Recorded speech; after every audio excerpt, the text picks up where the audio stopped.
After 109 years, Private Albert Henry Detmold is no longer among the missing. His name has found its resting place. We speak one more of the names that shaped his life. Frederick William and Nellie Rita, who gave him life. Violet, who shared his hopes for the future. And Albert himself, soldier, pioneer, and son. May his memory be a blessing. May his sacrifice endure. And may he now rest in peace among his allies, honored, remembered, and home. A few weeks ago, on July 9th, a long-lost First World War Canadian soldier who was born into a Jewish family but had no known grave finally received a formal military burial in France. A Canadian chaplain, Major Arnold Note Glogauer, a Chabad rabbi from Thornhill, flew over to France to officiate alongside a Ukrainian Catholic priest from Saskatoon. 109 years ago this week, on August 15th, 1917, Private Albert Henry Detmold was digging trenches on the front lines in northern France when he was killed by German shelling. Detmold's remains lay beneath the historic battlefield near the city of Lens for more than a century until construction crews unearthed his skeleton in 2020 and also parts of his uniform. That sent Canadian forensic experts on a mission to find out who he was. It took 5 years of research and searching for distant relatives down through the family tree. DNA testing confirmed his identity. Detmold is the first missing Canadian Jewish First World War soldier ever positively identified since the Casualty Identification Division was created 20 years ago. So why, then, was he buried with a cross on his tombstone? Well, it's complicated. Despite him coming from a prominent Anglo-Jewish family in London, born to Jewish parents, when Detmold enlisted in Manitoba in 1916, he put down Presbyterian. And there are historic policies still in place about that faith symbol. His permanent headstone ultimately bears the cross, but the burial ceremony itself became something very different, a military farewell that also made room for his Jewish identity. So after 109 years, this young Private Albert was waiting for a Kaddish. I'm Ellen Besner, and this is what Jewish Canada sounds like for Monday, August 10th, 2026. Welcome to North Star, a podcast of the Canadian Jewish News, and made possible thanks to the generous support of the Ira Gluskin and Maxine Gronowski-Gluskin Charitable Foundation.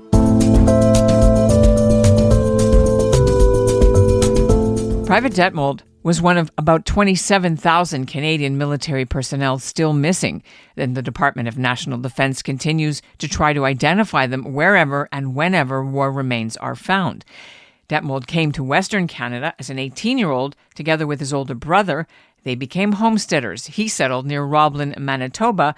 Detmold was in the grain business. He had a fiancée back home named Violet. When the war broke out, he crossed the Atlantic Ocean again and served as a pioneer, basically a combat engineer who set up communication lines, dug trenches, and laid railroads as the Canadians advanced northeast from Vimy Ridge. Major Glogauer calls presiding over the burial one of the most definitive moments of his military career. And Detmold's great-niece, Leanna Walters, his brother's granddaughter, also attended. We'll hear from Walters a little later, but first I'm joined from Ottawa by Major Arnold Note Glogauer. Thank you so much for doing this and for helping him find his final resting place with the Jewish community as well as the wider community. Thank you for going. Thank you so much, Ellen. Well, I sort of helped because I told you about it and you were like, I'm down. But let's go back to how you found out about it and why you wanted to do it. Right. So actually, and it's true, you identified that here was this Jewish soldier whose remains had actually just been identified, who was Jewish. And you said at least you planted the nice little Jewish seed. Wouldn't it be amazing if we actually had a rabbi there? So that actually sparked a little bit of a fire here in the Canadian chaplaincy, because I had incredible support from my chain of command all the way up to the head of the chaplaincy, which is the chaplain general, who I'm her staff officer. And the chaplain general was extremely encouraging and pushed down to the Chief of Staff, Captain Navy Sean Yasku, that we need to make sure that a rabbi is there. They called it Operation Distinction. But it wasn't that straightforward to have the Jewish service because And so that complicated things a little bit. Can you sort of walk us through how you were still able to, or you wanted to still make sure that his Jewish origins were recognized in the final ceremonies? Right. It's a very complicated process because he attested as Protestant on his papers automatically, and his actual remains belong at one moment because of where they were found on a international battlefield, even though it was in France, are kind of controlled by it's called the CWGC, the Commonwealth Graves Commission. So they're the ones who kind of set the precedent of what really needs to happen. And they were the ones who said, okay, so he attested as Protestant, so he's going to be buried as a Protestant. And that's when the Canadian chaplaincy said, no, no, no, wait 1 second. Because he actually was born Jewish, he has to have a Jewish burial, which was amazing because I actually just sat back and watched a lot of this discussion going on. They wanted to have a mixed service to be able to recognize both faiths. And it was extremely important for me to make sure that every step of a Jewish funeral should be in place, which is the Kalmali Rachamim, which is the memorial prayers with Kaddish.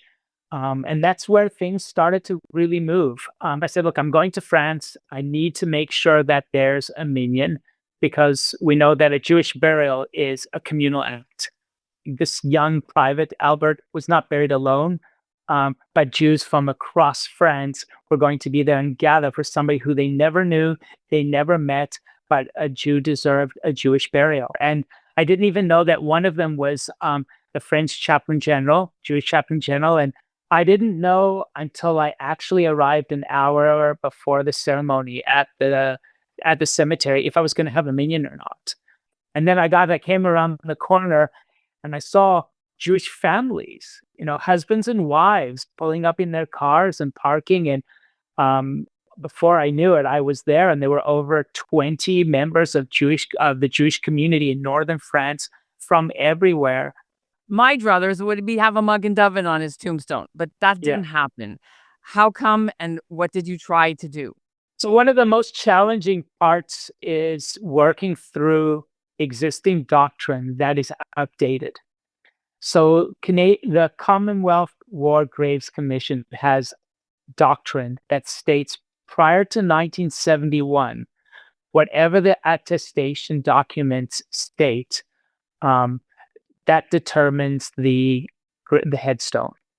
So because he attested as Protestant, even though I tried to push as much as I could, that was out of my purview.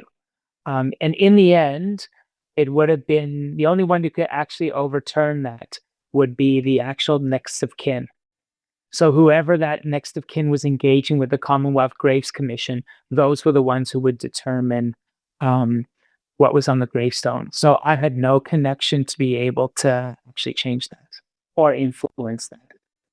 In the end, identity matters, right? If we acknowledge that someone who is Jewish in life, as Albert Detmold was, then identity shouldn't disappear in death. And because Albert served as a Canadian Jewish soldier deep down in his neshama, it was important that the borough reflect the truth who he really was. So recognizing identity means more than just mentioning it. It means honoring it. And the way we honored it was making sure that Kaddish, Kel Male Rachamim, and at least part of the burial, which would include covering the grave, we were able to be at least a small part. We weren't able to cover the entire grave because the Commonwealth Grave Commission has certain procedures that have to be in place. So I did what we could. Had a shovel. You had some dirt. I had some shovel. I had some dirt. I had the sergeant major be part of it.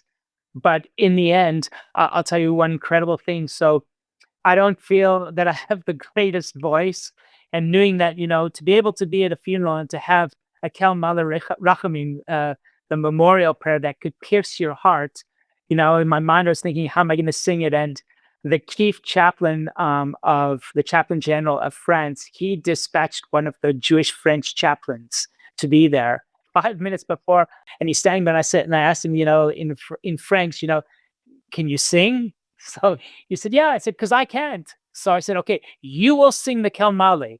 And then one of the other rabbis who was incredible, Rabbi Dahan of Lille of northern France, you'll say the Kaddish, so I don't have to say Kaddish. I was able to incorporate different people from the community. But when this French rabbi from Morocco sang the Kalmale, the relatives, the great niece of Albert Detmold, who actually was there, she said she started crying. She didn't know why she was crying.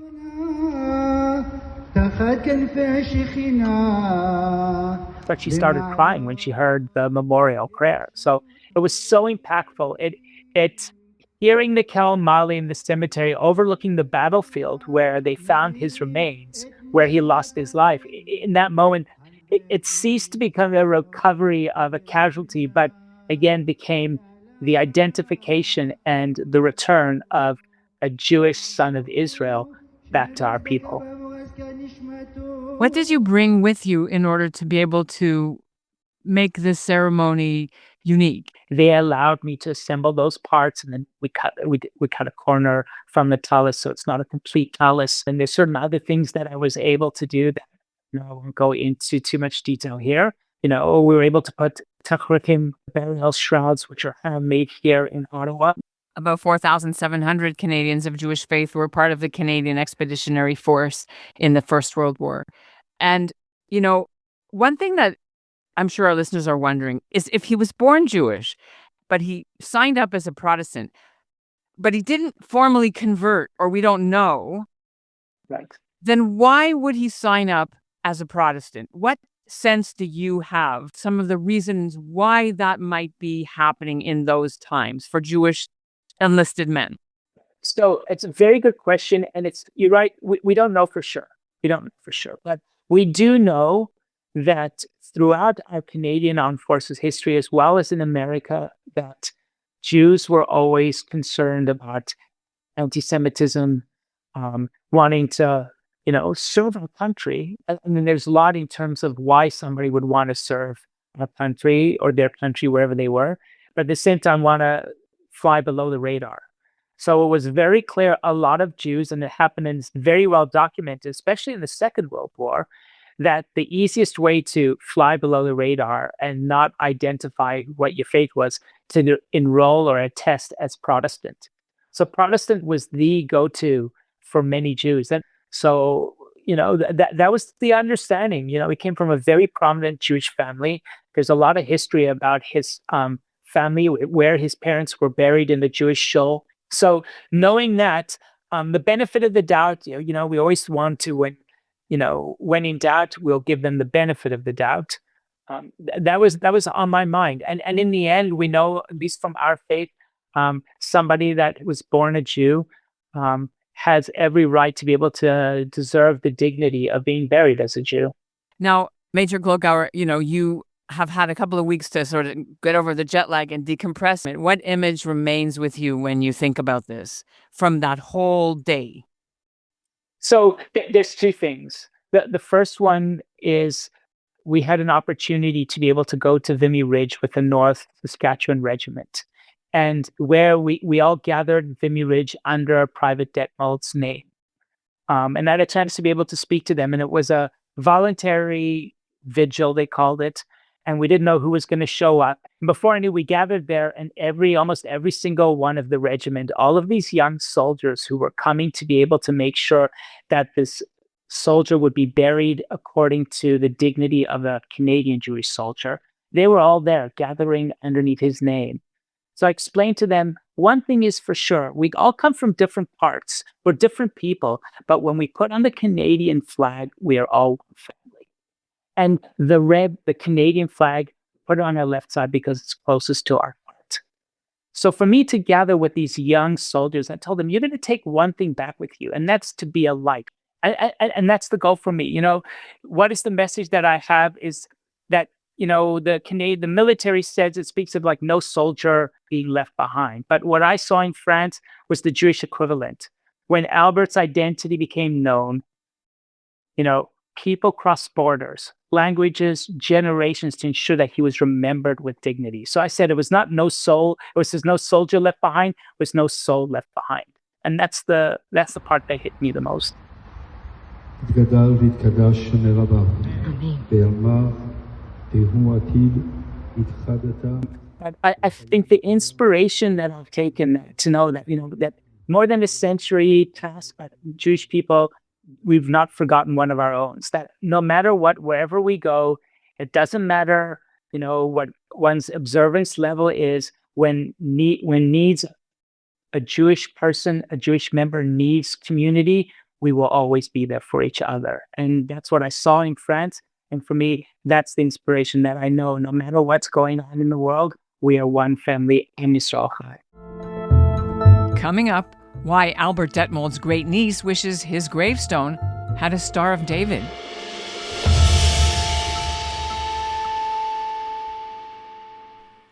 Liana Walter's grandfather was Albert Detmold's brother Julius Frederick, who also served during the First World War before eventually settling in Alberta for good. The family was raised Christian. Liana and her husband are grain farmers today, as Albert had been before the war. She'd never heard of him until the Canadian government contacted the family when his remains were identified. Now, after traveling to France for the burial, she says she feels connected to him in a deeply surprising way. She joins me from her home in Tees. It's near Red Deer, Alberta. When the government told you that you had a match to this long-lost member of the family who was blown up and then, they found his skeleton, came like a bolt out of the blue? Had anybody ever researched him or looked for him? We had never heard of him. It was totally out of the blue. We had no idea. I'd never even heard the man's name before. So it was, quite surprising to go, oh my gosh, there's a lot more to our family history than we knew. And when they discovered that his mom was Jewish and his father was Jewish and he was born Jewish, how surprising was that? I had heard that there was Jewish in the family. My dad had said, yes, there was some Jewish in the family, but I didn't know what the connection was, what level of the generations, what part of the family tree it was. Yeah. Did that pose any challenge when, the government said that he came from a Jewish family? Was that an awkward thing, or how did that be? How did you absorb all that? Oh, it was quite interesting. I actually worked for a Jewish dentist for part of my career, whose father was a rabbi as well. And so the Jewish faith has always kind of intrigued me. It's great. The family history is what it is, and we need to embrace that. So they get the DNA match. They figure it out. They make the announcement in the media. This is back in the spring. How did it happen that you went to France as the family? Did anyone else want to go? I am the youngest of all the cousins, and all of the other ones are either felt unable to travel or their spouse was unable to travel. It was just us. But right from the get-go, we also wanted our kids to come. We all were going regardless. But so the family they knew he was lost in the war, and that was it, right? You knew that since No, I did not know he was lost in the war. I did not even know of the man, period. So this is why it was quite shocking to hear the whole story. They didn't ask you what to write on the tombstone. Apparently, they asked whatever cousin gave the DNA. They had the choice as to what went on the tombstone, which I was not consulted about. So they chose, and it was fine. Then you were holding the Canadian flag in your hand. They presented me the Canadian flag that was draped over his casket before they lowered it into the ground. I have it. I also was given his personal effects that they found on him. And then they presented me with the flag as well. Why did you want it? Why did you want to have that stuff? I didn't ask for it. They presented it to me, but I am so, so honored to have it. It just means so much when you think that they have gone to this much trouble to ensure that they found some remains and that they were identified and properly buried. And It's just so touching. So, oh, and they also gave me, he had a pocket knife with him as well. And so I got to bring all of that stuff home. So it's all rusty. And I mean, it's 110 years old in the dirt. So it was pretty amazing. Yeah. How does having this help connect you to him and that part of your Oh, heritage? very much. It's such a tactile link that you can, every time I look at it, I think of him, wish you knew more about him, which I hope to learn. I hope to study and try and find some more information. But yeah, it's just such an amazing attachment to our past. It's amazing for not having known the man. It was such an emotional event. It was unbelievable. I want to ask you about having the Jewish service. Of course. When you learned to the extent to which Rabbi Major Glogauer went to get, it's called a minyan, which is like 10 men. I know that he and I would have preferred to have a Star of David on the tombstone, but at least that part of the heritage it got equal time. Yes. Sir. And I would have liked to have seen the Star of David on the tombstone as well. But as I say, I was not consulted on that, didn't know that was an option. So that's unfortunate. But yeah. Why would you want him to have that and not a cross, since he tested as a Presbyterian? Well, Curious. If his mother was Jewish, why not? Like, I'm sure she raised him Jewish, and so, I don't know if you could have both on a headstone or not, but I'm very glad that the Jewish aspect was represented in the burial process for sure. I'd like to know what remains with you now, one sort of scene or feeling or anecdote, or something that was said that sticks in your mind now, as it's a month since you were there, but that you still think about. It made me more proud to be a Canadian. And the military, I have so much more respect for the military. Since then, I always have, appreciated the military, but I have a lot more respect for what they do. And I just pray that we never have to go through anything like that again. And I think it's important for all of the generations, all of the future generations, to remember and not forget what happened. Yeah. Ponoka, which is another small town very close to us, their high school trips that the classes go on go to Vimy.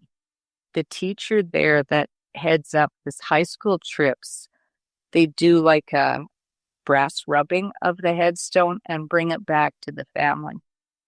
The teacher was there when we went to the burial. My daughter, long story short, again, she had a connection, heard about this guy. They told him about the burial we were going to. And he showed up at the burial and actually made a brass rubbing of the new headstone after it was placed. And so now I need to touch base with him now that we're back and contact him and, talk to him about it. And yeah, if he wants me to come talk to the class, I'll bring the flag, I'll bring the personal items, and talk to the kids for sure. I think it's such a cool project. It's been really an honor to speak with you and hear all this amazing journey that you just recently went on. And thank you for sharing Albert's and your family's story with the Canadian Jewish News. Thank you so much, Ellen. Private Detmold is the first Canadian to be buried in the new part of the British cemetery in Luce, near the Hill 70 Memorial. It just opened. There are now 14 graves in it, all British troops from the First World War. His gravestone epitaph reads, "May his soul and the souls of his comrades rest in peace."